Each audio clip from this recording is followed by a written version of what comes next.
Maaga pa nga lang mga Marcis, ako ay naghanda na nga ng aking lulutuin para sa aming tanghalian. Pero bago nga muna sana ako magluto, ako nga muna sana ay mag-e-edit kasi bigla namang nag-brown out. Hindi kasi ako makakapag-edit ng maayos mga Marcis kapag hindi nga kumpleto yung mga features na gagamitin ko sa CapCut. At gusto ko talaga na kapag nga ako ay nag-e-edit ay dire-diretso at ayoko ng patigil-tigil. Naggayat na nga muna ako ng mga ilang pirasong bawang para nga may lagay nga natin sa ating adobo dahil hindi talaga kumpleto ang ating adobo kapag walang bawang. At habang ako nga ay nagluluto ay minakasala nga din akong labahin sa washing machine.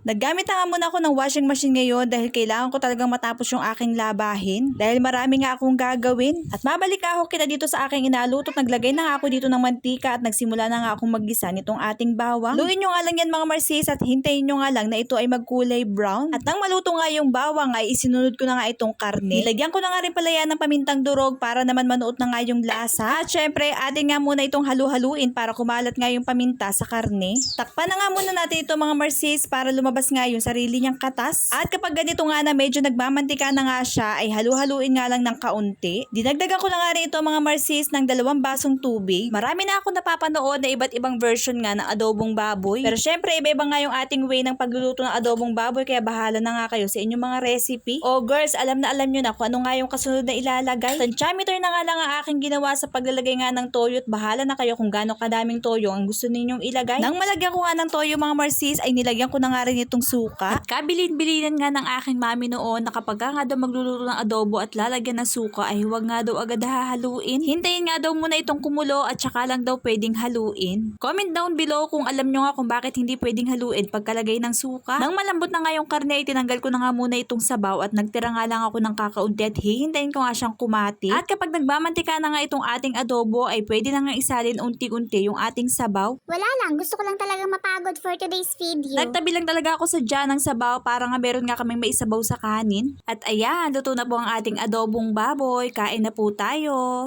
Bandang hapon na rin bumalik yung supply ng kuryente kaya naman ako ay nagsimula na nga rin maglaba. Kaso ay dahil gising nga yung batang maligalig ay hindi ko nga ito matapos-tapos. Hanggang sa inabot na nga ako ng gabi sa paglalaba. Dahil sabi ko nga sa inyo hindi talaga ako makakatapos sa aking gawain kapag kagising nga yung batang maligalig. Anyways, natapos ko naman na itong sabunin at i-dryer ko na nga ito at bukas ko na nga balak isampay. Heto pala mga damit na ito ay yung mga nakuha ko nung ako ay naglinis sa aming tambakan. Sobrang dami ko pa nga nakuhang mga damit na pwede na nga masuot ni Kulot at ni Ate Shairis. At sila nga ito ang tuwa nung makita nga na meron na naman daw silang bagong damit at meron na naman silang bagong masusuot sa pagsimba. Anyways, dahil hindi ko na nga ito kayang isampay ngayong gabi, ay bukas ko na nga lang ito isasampay ng umaga. Sa totoo lang ay tapos ko na rin sana labhan niya nung araw pa nga lang. Kaso nga yung batang maligalig ay hindi nga ako makaalis-alis sa kanyang tabi. Kaya ayan, inaabot na nga ng gabi. At yun lang po for today's video. Salamat sa panonood. God bless po!